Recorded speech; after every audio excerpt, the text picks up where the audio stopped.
हाँ भाई, point number third, A tiger in the zoo. Tiger मतलब होता है बाघ, एंड में द जू मतलब होता है चिड़ियाघर। फर्स्ट स्टैंजा देखो, he stalls in his vivid straps the few steps of his cage on pads of velvet quite in his quite rage he wish वह मतलब बाघ, स्टाल्स मतलब होता है रौब के साथ चलना या शान के साथ चलना, एंड हिज मतलब होता है उसके ऊपर विविड स्ट्रैप्स मतलब होता है चमकीली धारियां, और फी मतलब होता है कुछ स्टेप्स मतलब होते हैं कदम, ऑफ हिज केज, केज में होता है पिंजरा, ऑफ एक बाघ है जो एक पिंजरे के अंदर बंद है और वह चमकीली धारियों वाला है, और वह उस पिंजरे के अंदर कुछ ही कदम चलता है, लेकिन जितने भी कदम चलता है वह शान के साथ चलता है। On pads of the velvet quite, और उसके पैर का जो तलवा है, नीचे का हिस्सा है, वह मखमल के गद्दे के समान है, गद्दीदार है। इन हिज क्वाइट रेज, और वह उस पिंजरे के अंदर पूरी तरह से कैसा है, शांत है। तो ये बाघ तो ऐसा है जो एक पिंजरे के अंदर बंद है। और दूसरा बाघ, he should be lurking in shadow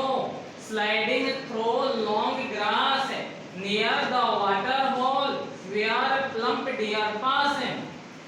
आगे लेखक कहता है कि एक बाघ है जो जंगल में स्वतंत्र है, और वह उच्च छाया में या पेड़ की छाया में, लर्किंग होता है घात लगाए हुए बैठना, वह एक पेड़ की छाया में घात लगाए हुए बैठा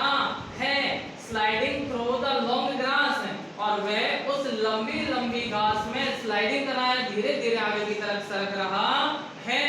नियर द वाटर होल, उस तालाब के पास में, वाटर होल में होता है तालाब या पोखर, उस पोखर के पास में या तालाब के पास में, वेयर जहां पर प्लम होता है हस्त पुष्ट, और डियर में होता है हिरन, और पास में होता है गुजरना, जहां से हस्त पुष्ट हिरन क्या कर रहे हैं, गुजर रहे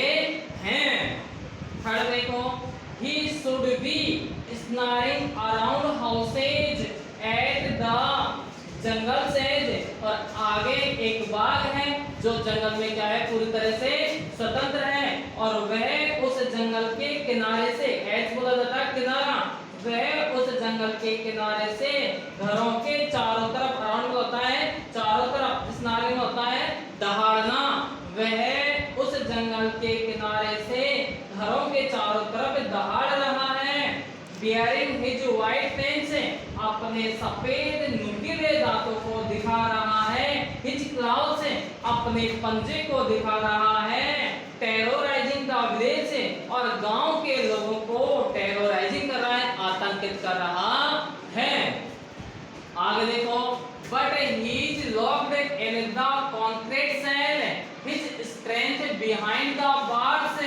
और एक बाघ है जो पिंजरे के अंदर बंद है। कॉन्क्रीट सेल में होता है कंकड़ या पत्थर से बनी हुई दीवार या खोल, सेल का मतलब होता है खोल, और लॉक में होता है बंद होना। एक बाघ है जो पत्थर से या कंकड़ पत्थर से बनी हुई खोल के अंदर या पिंजरे के अंदर क्या है, बंद है, और उसकी पूरी ताकत, पूरी शक्ति, स्ट्रेंथ होती है शक्ति, उसकी पूरी शक्ति बिहाइंड द बार्स, उन सलाखों के पीछे है। बार्स बोली जाती है सलाखें, बिहाइंड होता है पीछे, और उसकी पूरी शक्ति सलाखों के पीछे है। Stalking the leg of his cage, और वह इग्नोरिंग द विजिटर्स, और विजिटर होते हैं दर्शक, इग्नोरिंग होता है अनदेखा करते हुए, वह वहां पर जो आए हुए दर्शक है जो उसको देखने के लिए आए हैं, उनको अनदेखा करते हुए उस पिंजरे की लंबाई जितनी है उस लंबाई में बड़े शान के साथ या रौब के साथ क्या कर रहा है, चलता है। He hears the last voice at night, the patrolling cars, और आगे एक बाघ है जो जंगल में है, वह रात्रि के समय में जो पेट्रोलिंग के लिए जो कार जो देख रेख के लिए जो कार आती है उसकी अंतिम आवाज को भी क्या करता है, हियर मतलब होता है सुनना, उसकी अंतिम आवाज को सुनता है। And stairs with his brilliant eyes and at the brilliant stars, और वह स्टेयर्स बोला जाता है घूरना, हिज ब्रिलियंट आईज अपनी चमकीली आंखों के साथ, और वह उन अपनी चमकीली आंखों के साथ उन चमकीले तारों की तरफ क्या कर रहा है, घूर रहा है, उनको देख रहा है।